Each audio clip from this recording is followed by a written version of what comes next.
Alright, welcome to the INF 554 project, data visualization by team Project Hattrick. It consists of three people. We have Dubem, David, and me, myself, Anmol.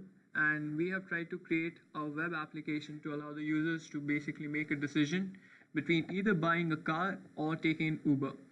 So a major decision people, especially after graduating, face is that either they should take an Uber to their workplace or buy a car.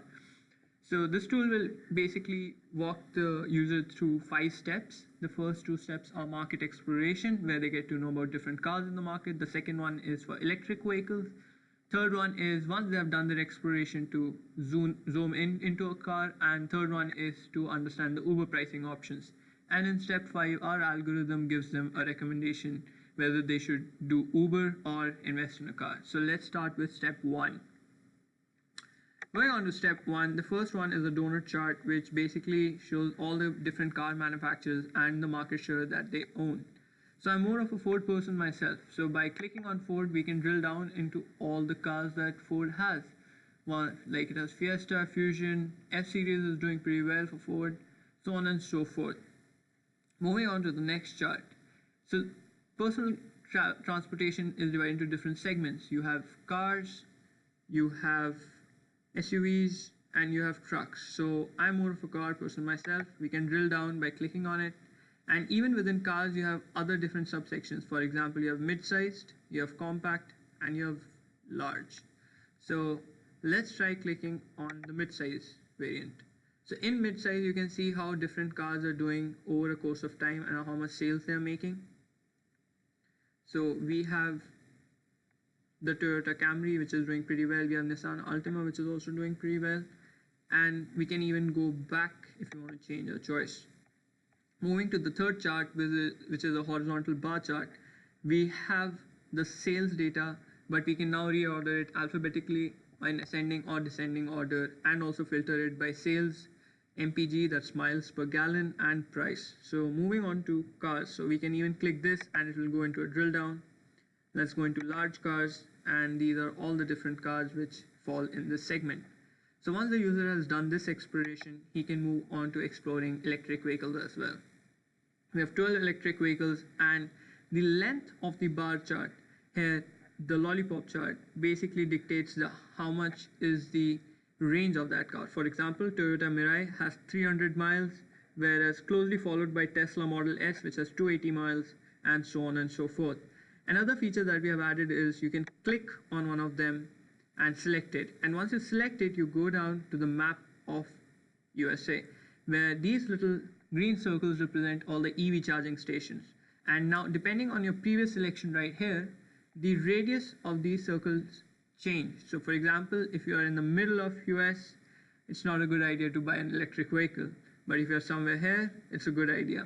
Similarly, if you were planning to buy Chevrolet Volt, it would not make sense to buy it in this area or this area. But if you're in California, it's a considerable option.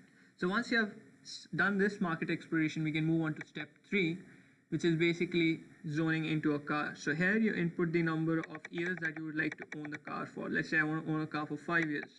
So I save it. Then I can select which car do I want, what size of the car I want, and what's the model. I personally like Audi, so I'm going to click on Audi A6, and we can go into details once there it is. Alright, so what this tells us is the miles per gallon, the retail cost, and annual service and insurance costs. So if I like it, I can go ahead and save it.